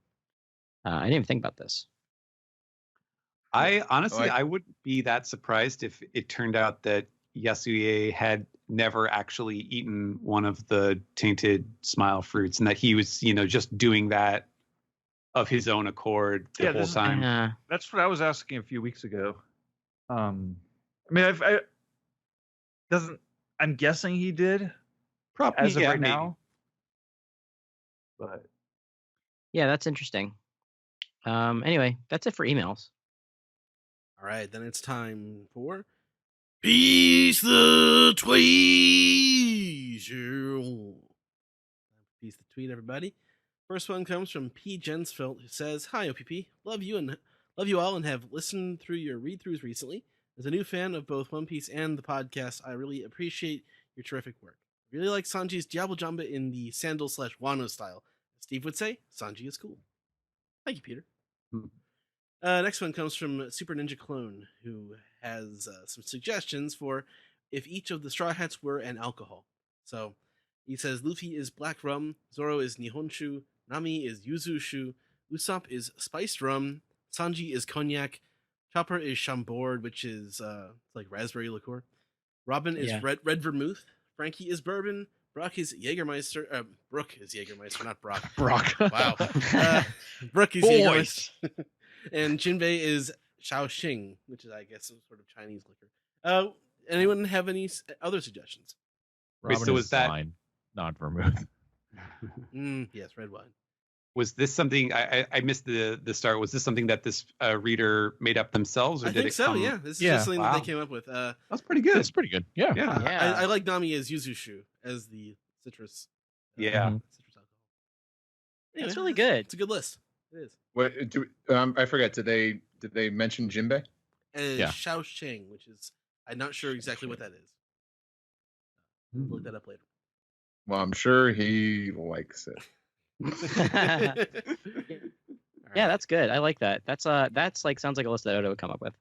Next Uh, up, Straw Hats as cocktails. Do it, users. God. Oh, so Shaoxing wine is a Chinese cooking wine. Okay, it's Alright. probably similar to a meeting then. Yeah, Mhm. cooking It's sake. Japanese. Yeah. So rice wine. Yep. Next one comes from 91 Ryan. It says, "Who do you think will fight Sanji and Zoro in the?" Yeah, I should say this question's from May 26th. Who do you think will fight Sanji and Zoro in the next chapter? Also, Stephen, what are the second question is more important. Stephen, what are your impressions of Samurai 8: The Tale of Hachimaru? I'm reading it week to week, and I wanted to ask. I'm enjoying it. It's kind of it's a difficult series to translate because it is very like it very seems very dense with like sort of contextual information and world building stuff, like with all of the samurai soul and samurai samurai keys and key samurai and holder, these like sort of robotic mounts and things like that. So it is a little tricky. I have to be very careful with like how I'm interpreting all of the terminology that he's using, and like, is this actually, because he's also used a lot of terms, like multiple terms for the same thing, and so it's been challenging, but it's been kind of fun. I think like when translating something like has like it feels tricky, but there's a lot of satisfaction and kind of feeling like you got it right, and so I've been enjoying it in that sense, and I'm kind of eager to see how it goes. I think he said in his interview that before the series started that it was going to be much more of I guess what you would consider a One Piece style adventure story, where he set up this universe and then the action is going to go from planet to planet, and you're going to see new stuff each place, and that's kind of exciting to consider, and so I'm eager to see how it continues to develop. So yeah, I've been enjoying it so far. I hope people are liking it. Right. I've been reading it too. Today's chapter, I had to backtrack about a chapter and a half because I kind of got lost of being like, wait, what happened again? Yeah, because yeah. it is, like you said, very dense. Mhm. All right, and this next one comes from Sniper of My Heart, who says, "Do you think Zoro will finally call Sanji by name? Will they actually talk about why he left the crew? Because no one told Zoro about the Zeph threat or the pointless bomb handcuffs." Will they finally kiss? I'd prefer if nothing changed between them. I kind of like their dynamic. It doesn't have to change. Yeah, I agree with you. I don't think it's necessary. I don't think it's really necessary to get Zoro's reaction. If it had fit into the story at the time, I think we would have seen a reaction from Zoro. But kind of going back to that at this point does seem like it's sort of going back to fill in information that we didn't really need. It wasn't really necessary to explain. Maybe Zoro is also Tommy Lee Jones. I don't care. Well, it's trying to draw like the way that Zoro responded to like Usopp coming back, and like how he was the one who like really cared about Usopp like coming back the right way. Right. Whereas That's in true. Whole Cake, I mean, as far as Zoro knows, like the last thing Zoro knew was the letter where Sanji said, "Oh, don't worry, I'll be back," and then Luffy left, and then Luffy came back with Sanji, and so he doesn't have any questions. I'm assuming. That's probably true. Yeah. All right, next one comes from Elvergun, who says, "We all waited to see Sanji rub his higher bounty on Zoro's face, and the twist on that, then Luffy with the Enru face. Oh, laughing so hard, thanks." I guess they like the chapter. All right, our very own Jill writes a question. What's your favorite dinosaurs? Ooh. Velociraptor. I'll be honest, having been to Disney's Animal Kingdom a couple of times the last few years, I like the Carnotaurus. What's that one? It's a fake one from the ride they have at Animal Kingdom. Oh, the big red one with like the devil horns. Yeah, where you go back in time. Yeah, Yeah. that's a fun It's ride. it's the Indiana Jones track, but it's dinosaurs. This is something I thought about recently. Crocodiles are my favorite animal, and they're basically like living dinosaurs. And I didn't know what a mosasaur was until Jurassic World came out, and they're basically giant crocodiles, but I don't really think that counts. So I'm going to say Stegosaurus. What do you mean it doesn't Yes, count? they I just said a fictional dinosaur. Okay, well, this is my own little brain thing. I like Stegosauruses because they have it all, baby. They've got plates and also spikes. And a Thagomizer. That too. I like Deinonychus because they're like velociraptors, but they're actually the size people think velociraptors are. Right, because Velociraptor is only like 2 feet tall. Yeah. Wow. Interesting. I like Brachiosaurus since they just had it in the chapter, and I remember really, really wanting that Dino Rider set that had the that had the figures on the Brachiosaurus, where it's like it's a mobile base. It's so cool.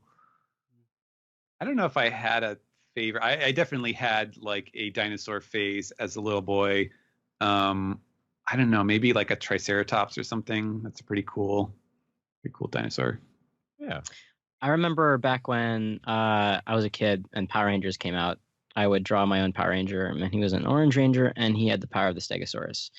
Because there wasn't a Ranger that had the power of Stegosaurus, and there wasn't an orange one. And now that I'm older, I know that it's based off of Z Ranger, and those are all the dinosaurs they made for that show.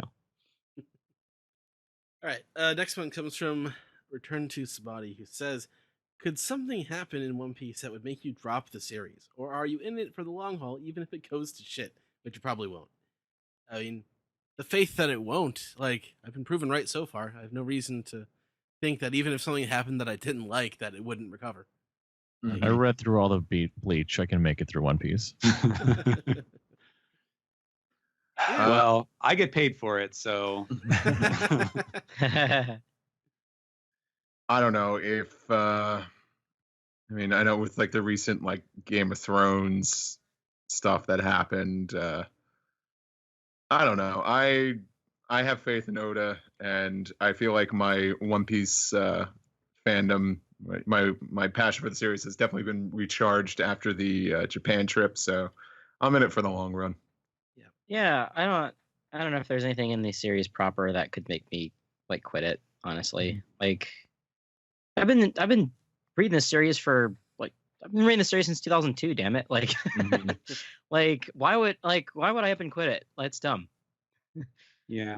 It's like I don't think there would be any one thing that could happen that would like completely not, unless like Oda just completely went crazy and like just hit a switch and was started putting all sorts of like, just antithetical like ideas into the story that he's been building. I think it's more likely, like if it was going to be like, oh, too bad about One Piece sort of thing, it would be, just a steady decline in storytelling. And I think that the series itself has evolved over time. Like it's definitely not the same series that it was back, when we first entered the Grand Line and stuff like that. But I don't think that he's like lost his ability to tell a good story.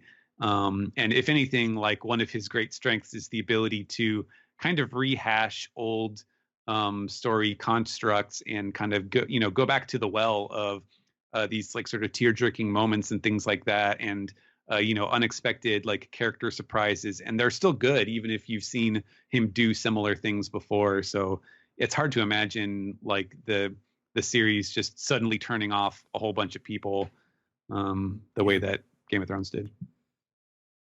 All right, next one comes from Stacy Chen, who says, "Never thought I'd see another long-necked creature reveal. Whose did you like better, Kaku or Queen?" Oh, Kaku all the way. Yeah. Yeah, you Kaku can't. was way good. You can't too get good. better than a giraffe falling through the ceiling. Yeah. Yeah. And giraffes are awesome. There. True. All right, next one comes from Huntress Fan, who says, "Now that it has been almost a week since you've come back from Japan, well, for me and Alex, Steve has been home less. What do you miss the most? Also, what was your favorite vending machine, drink, or convenience food?" Well, for the second question is Strong Zero and Black Thunder. Well, so vending machine and convenience store count as one. Or yeah, I mean, Koo is pretty good. Apple juice. Yeah, cool, motherfucker. Oh, I didn't get to have Ooh, that. that's good. Yeah, it I is. did not get to have that. It's but, baby just for babies, but it's so good. but Felt strong, good when I was sick that day. Strong Zero, or as we kept calling it, Strong World Zero. Strong World Chapter 0. That's right. Chapter 0. Which I found out why they call it that. It's because they actually like freeze dry fruit to like below 0 and then like powderize it and put it in the alcohol. That's why it tastes that way. Oh, Yeah. cool. I did. What was the sweat drink again? Pocari Sweat. Pocari Sweat. Pocari okay. Sweat. I almost called it Bacardi Sweat. Hey, there's a cocktail idea. Hey now. That was Number that, one, wring this sweat rag into this jar. That was really good on some of those really hot days. Man, like the coffee's. I had that banana latte, and Boss Black. Love Boss Black. Yeah, I was just gonna ask if you guys have some Boss coffee. yeah, definitely had Yeah. a bunch of Boss. It's funny how strong the banana smell was from that banana latte. Like I opened it up, and Maddie's standing next to me, and she said, "Damn."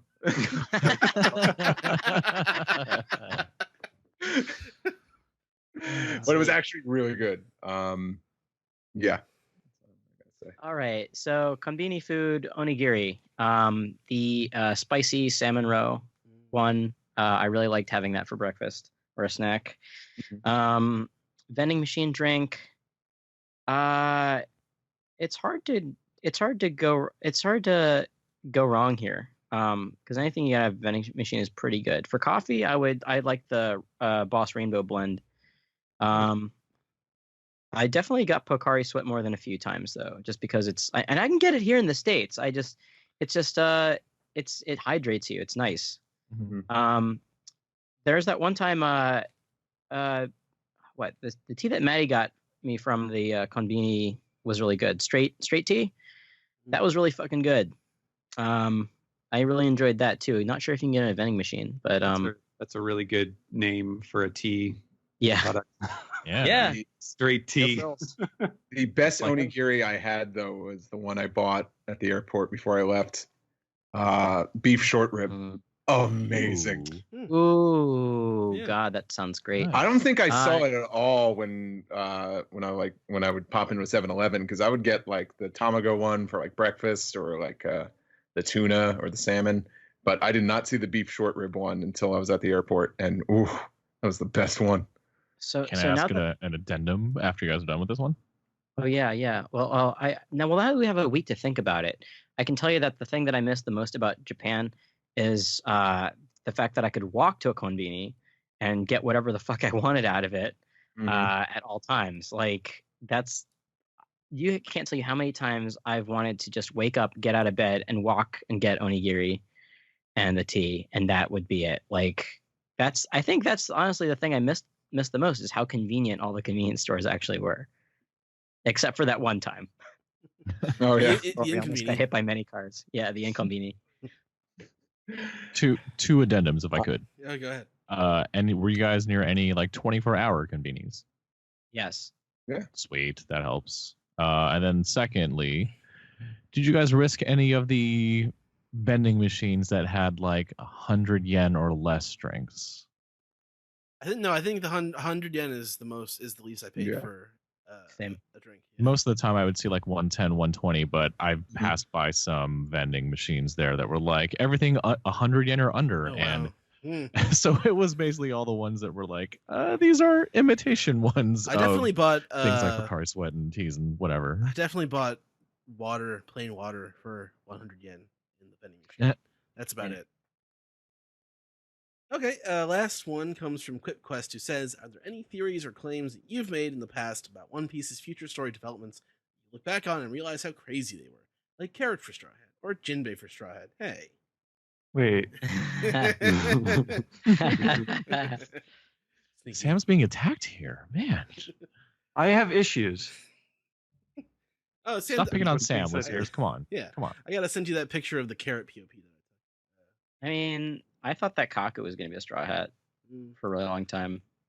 Until the CP9 reveal. So that's not really that long of a time. But I was very, very convinced. I was surprised that anyone thought it would be anyone other than Frankie after Frankie got a flashback.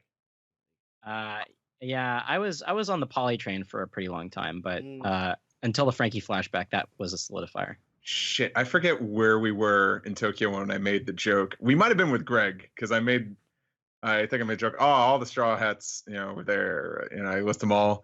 It's Frankie, Brooke, Margaret, and that popped somebody. I forget who. Yeah, it might have been me.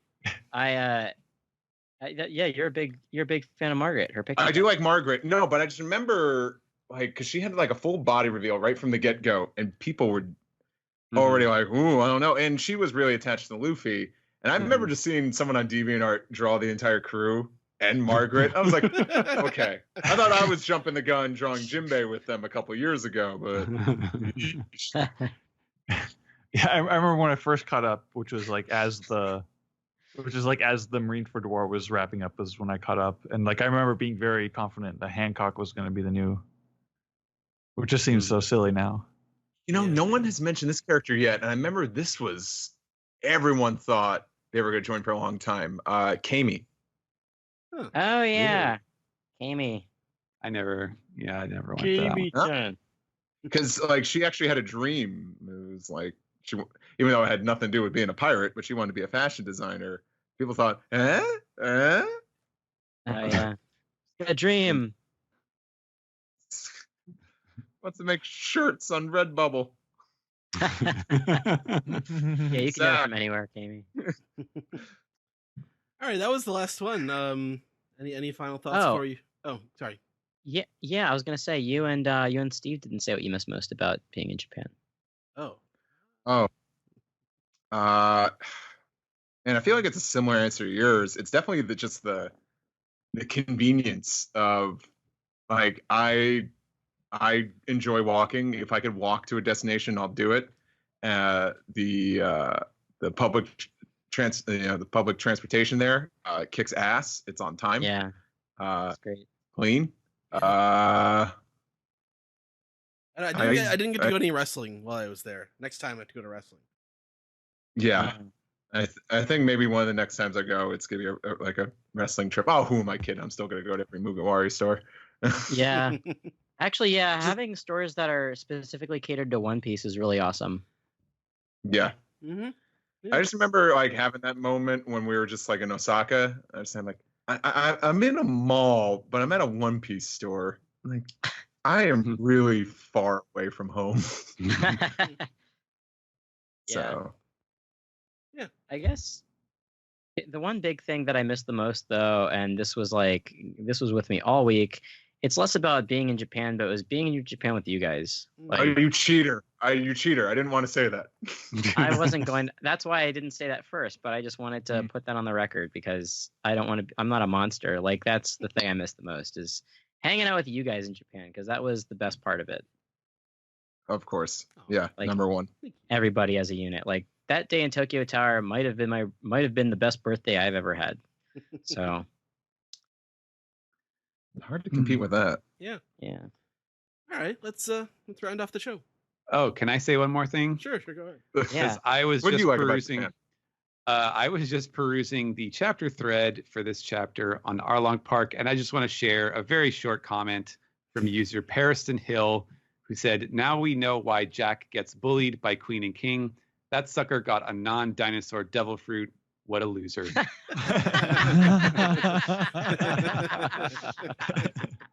Pretty good. Nice. Wow. Cool. All right, let's round off the show.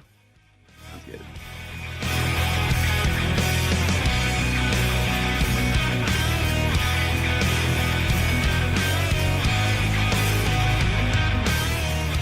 This has been the One Piece Podcast, episode 573 for the week of Sunday, June 9th, 2019. On this episode, we had a manga recap for chapter 945, Olin, and also some Piece Together. Hopefully next week we'll bring back the anime recap, but for now, just want to say thank you to everyone for coming on. Anything that any announcements anyone wants to make before we give everyone the contact information? Anyone going to Anime Expo? I'll be there All right. in Artist Alley. Oh, nice. Stop by at your Artist Alley booth. Please. Holy crap, I have much to do in a short amount of time. You going to Crunchyroll? Want me to Expo draw too? something? What was that? You going to Crunchyroll Expo too? I applied. I haven't heard anything yet, but we'll see what happens. But yeah, Anime Expo. I have an Artist Alley table. Want me to draw something? Ask me now. Yeah. All right. Cool. So first of all, thank you, Dennis, for coming on the show. How can the people out there contact you? You can find me on my Twitter or Instagram at itchnob, and I also do an old school anime podcast called the Vintage Anime Club podcast, where I think next week we're going to finish up with our first season of Slayers discussion. Cool. It was fun watching that so far. I posted a Slayers trailer on the Weeb Trailers feed a few weeks ago. It got actually did better than I thought it would do. Oh, nice. A lot of people seem to have nostalgia for it. Anyway, Sam, thank you for coming on. What have you been up to? What have you been writing lately? Well, I've been, as usual, I'm doing the daily streaming reviews over at AnimeNewsNetwork.com. One Piece, not Dragon Ball Super. One Piece, Black Clover, and JoJo's Bizarre Adventure, Golden Wind.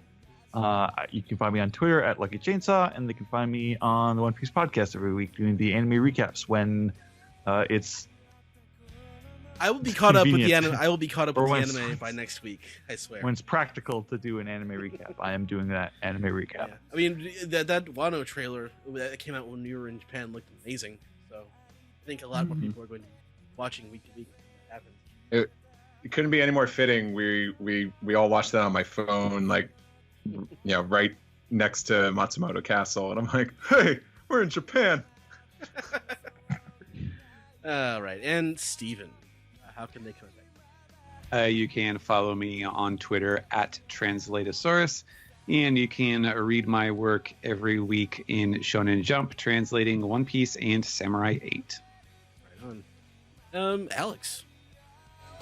Find me on Twitter and Instagram at dude all one word. Go to superartfight.com/merch to purchase Cute Animals on Fire, the card game that I made with Super Art Fight. I have a couple of cards that I drew in that deck. It was a lot of fun to do, so check that out. Also listen to Toho Yaro, the podcast that I do with Scott and Joey every month here on the MAJI Media Network.